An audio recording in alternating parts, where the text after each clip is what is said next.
Halo, Assalamualaikum. Ketemu lagi dengan saya, Heri Siswanto, guru olahraga yang suka dengan futsal. Kali ini kita akan bahas bagaimana cara bertahan menghadapi corner. Upgrade futsal, latihan, strategi, attack, switch, headline, goal, dribble, skill, akun futsal harian Anda.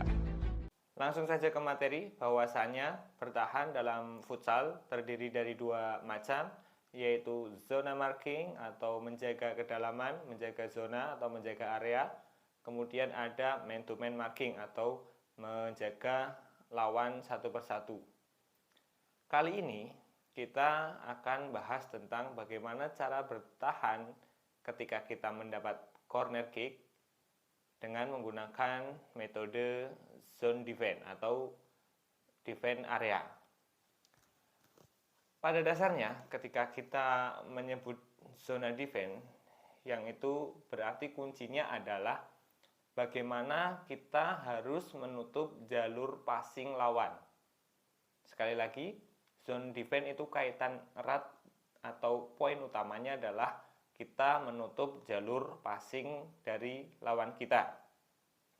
Pada materi kita hari ini, di mana kita akan bahas tentang menjaga pertahanan ketika mendapat corner kick, berarti yang dimaksud dengan zone defense adalah menjaga bola jangan sampai masuk ke area vital ini, ke area circle. Karena menurut saya, corner yang paling berbahaya adalah corner yang bolanya masuk ke area sini, area vital kita, karena itu akan menjadi bumerang. Dalam artian, ketika bolanya sampai ke kaki lawan, bisa langsung mengarahkan ke gawang kita. Seandainya tidak pun, ketika bolanya sudah masuk sini, bisa terjadi namanya scrimmage. Nah, scrimmage itu kan katakanlah 50-50 ya. Kalau kita yang dapat bola aman, kalau lawan yang dapat bola, kita bisa langsung disuting oleh lawan menuju ke arah gawang kita. Sebelum bicara lebih jauh, akan terlebih dahulu saya tampilkan sebuah video terkait zona defense supaya teman-teman semua sudah memiliki gambaran ketika nanti saya menyampaikan materi secara lebih detail. Kita saksikan video berikut ini. Mohon maaf jika di videonya ada watermark Fast FC, karena kebetulan ketika saya membuat video ini, saya sedang melatih salah satu klub di Semarang, yaitu Fast FC, yang pada kejuaraan kali ini di AFK atau Asosiasi Futsal Kota Semarang mengadakan Liga Futsal Antar Klub, dan Fast ada di Divisi 2. Kemarin kita sukses promosi dengan menjadi juara di Divisi 2. Itu sebagai gambaran supaya teman-teman semua bisa lebih paham ketika saya nanti menjelaskan secara lebih detail tentang bagaimana zona defense ketika menghadapi corner kick. Oke, itu tadi sudah kita saksikan bersama bagaimana kurang lebih materi yang akan kita sampaikan pada kesempatan kali ini. Berikutnya, kenapa zona defense terlebih dahulu, bukan yang man to man marking? Karena saya lebih cenderung fleksibel. Namun ketika mendapat corner, saya memilih atau memprioritaskan pilihan pertama saya, yaitu melakukan zona defense. Jadi itu yang mendasari kenapa kita belajar tentang zona defense corner terlebih dahulu. Berikutnya, tadi sudah sempat saya menyampaikan bahwa corner yang paling berbahaya adalah corner yang bolanya masuk ke area circle. Sebagai beberapa contoh sudah saya siapkan video. Silakan teman-teman semua menyaksikan video berikut yang muncul di samping ya. Ada beberapa video yang menunjukkan bahwa corner kick akan menjadi sangat berbahaya ketika bola berhasil masuk ke area circle kita. Nanti dari video ini kita coba koreksi satu persatu beberapa kesalahan yang dilakukan oleh mereka, sehingga bolanya walaupun mereka sudah menjaga dengan zona yang baik, tapi bolanya tetap masuk. Namun yang jadi perhatian utama adalah usahakan zona kita jangan sampai bolanya berhasil menyeberang atau masuk ke area vital kita.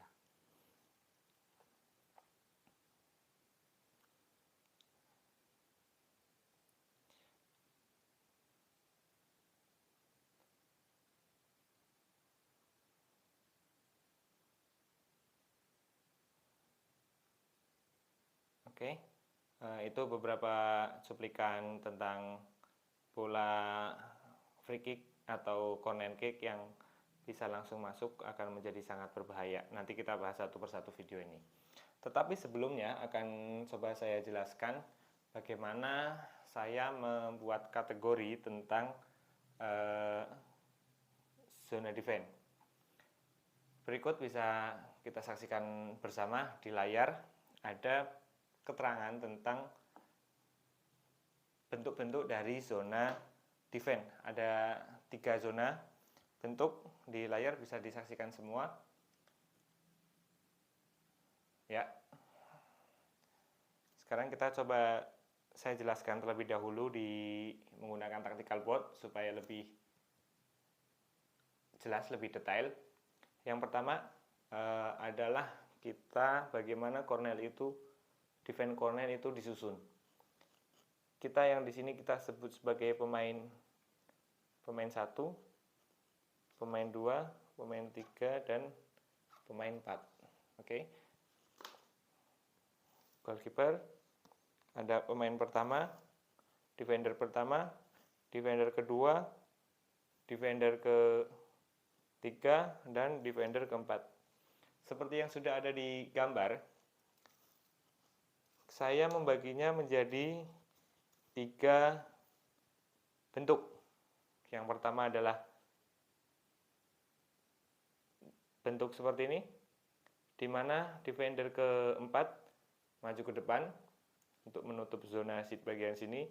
Berikutnya, yang kedua adalah menyerupai huruf Y, dan yang ketiga pemain keempat masuk di kedalaman.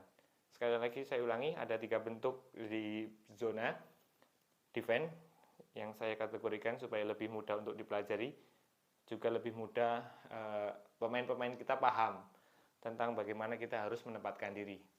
Yang pertama, sekali lagi pemain 1 di sini, pemain defender kedua, defender ketiga dan defender keempat. 1, 2 dan 3 ini sudah paten. Tujuannya memang menghalangi bola masuk ke sana. Berikutnya yang lebih fleksibel yaitu defender keempat. Dia bisa berada di sini, disejar dengan defender ketiga atau lebih dalam. Tetapi saya jarang sekali memakai yang defender keempat berada di sejar dengan pemain nomor defender ketiga. Oke, itu bentuknya. Sebelum masuk ke lebih detail satu persatu tentang 3 posisi ini, ada perbedaan yang signifikan di bentuk dasar, yaitu posisi penjaga gawang. Kalau di gambar yang tadi, ini saya tampilkan lagi, bisa kalian lihat di posisi penjuru, posisi pemain. Yang pertama, balik ke sini ya, ke tactical board. Yang pertama, penjaga gawang menutup area sini. Penjaga gawang menutup area sini. Yang menempel dengan garis adalah penjaga gawang, itu tipe pertama. Yang kedua adalah defender pertama yang menjaga ke dalam, nempel dengan garis, kipernya agak sedikit keluar. Terus bagaimana? Yang lebih bagus yang mana? Masing-masing posisi ini memberikan atau mempunyai kelebihan dan kelemahan. Ketika kiper berada di garis, kiper ini akan lebih mudah ketika bolanya bergeser, berpindah ke second post. Bolanya jauh ke sini, kiper akan lebih dekat, tetap dekat dengan gawang. Berikutnya, namun ketika defender pertama yang dekat garis, kipernya yang sedikit keluar, ini akan lebih memudahkan ketika kita akan melakukan serangan balik, karena kiper di sini dia mempunyai kelebihan yaitu bisa memotong bola yang di passing ke tengah.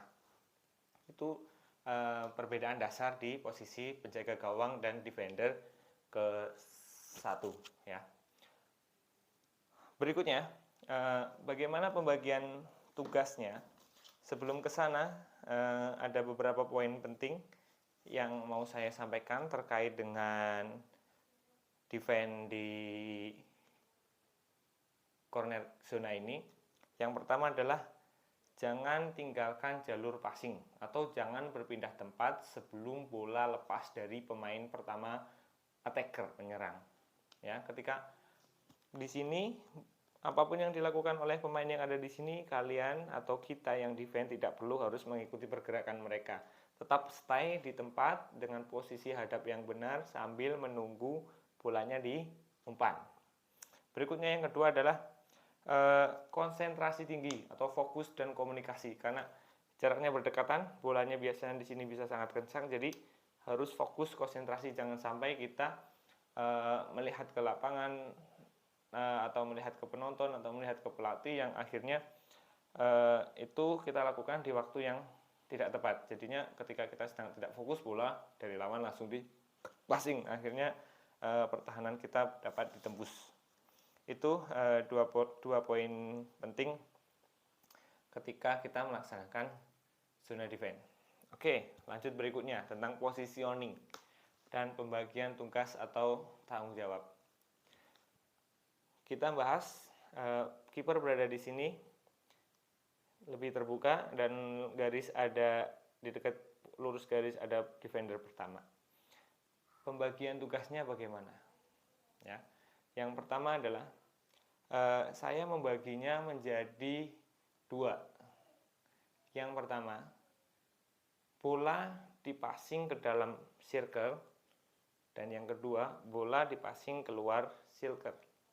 Ketika bola dipassing ke dalam area penalti kita, area dari defender pertama seandainya ditarik lurus sampai ke defender ketiga, area ini seandainya misalkan ini ada garis lurus dari sini ke sini, dari bola ke defender ketiga, maka bola di sini menjadi tanggung jawab defender pertama. Ya, jadi bolanya berada di antara defender ke 1 dan defender ketiga. Berikutnya, ketika bolanya diseberangkan di sini, di antara defender kedua dan ketiga, di area ini yang saya arsir, maka bola yang di sini merupakan tanggung jawab dari defender ketiga. Begitu. Poin utamanya adalah defender ke-1, ke-2 dan ketiga harus dalam posisi yang ideal untuk menghalau bola. Itu ketika bolanya dimasukkan ke area circle. Terus bagaimana dengan yang tadi? Kenapa ini bisa dirubah? Ya, kita masih bahas bola yang masuk ke area circle. Biasanya lawan akan berupaya melakukan atau memancing atau berpindah tempat atau mencoba mengambil kesempatan untuk masuk di circle. Nah, ini adalah fungsi kenapa defender ini bisa kita rubah. Seandainya lawan ada di sini, saya lebih cenderung tetap kalau tidak lurus ya berarti turun. Begitu. Untuk penjagaan zonanya. Atau bisa juga seperti ini, karena tetap seperti ini, tetap lebih di depan karena dia menjaga ini. Dalam artian ketika bola di lob tidak terlalu jauh. Bagaimana dengan pemain ini? Ini lawan, warnanya merah ya. Dia tidak berbahaya karena jalur passingnya sudah ditutup. Ya, dia tidak berbahaya karena jalur passingnya sudah ditutup. Berikutnya, itu kaitan ketika bola diumpan atau diarahkan ke dalam circle. Berikutnya, sekarang yang kedua, ketika bola diumpan keluar circle atau keluar dari area yang berbahaya. Ketika bola dipassing ke sini, ke penyerang kedua atau pemain yang lebih dekat dengan bola kedua, yang datang adalah ini untuk menutup bola. Tapi poinnya adalah ketika bola sudah dilepaskan, bola pertama sudah dilepaskan oleh penendang corner, defense-nya harus segera berubah ke man to man marking. Sekali lagi saya sampaikan, ketika bolanya sudah dirubah atau sudah diumpan, maka kita melanjutkan defense kita dengan man to man marking. Sebenarnya di video ada tadi, teman-teman tinggal mengulang saja. Namun saya coba mengulas beberapa poin krusial. Kalau bola di sini yang datang ini merapat satu-satu itu oke, tidak ada masalah. Tapi bagaimana jika bolanya datangnya di lob jauh ke sini? Dari sini di lob. Yang datang mana? Ini yang biasanya terjadi miskomunikasi ya. Yang datang mana? Antara pemain defender ketiga atau defender keempat. Oke. Biasanya miss-nya di situ. Maka solusinya yang bisa saya berikan adalah pemain terdekat dia yang mengambil bola.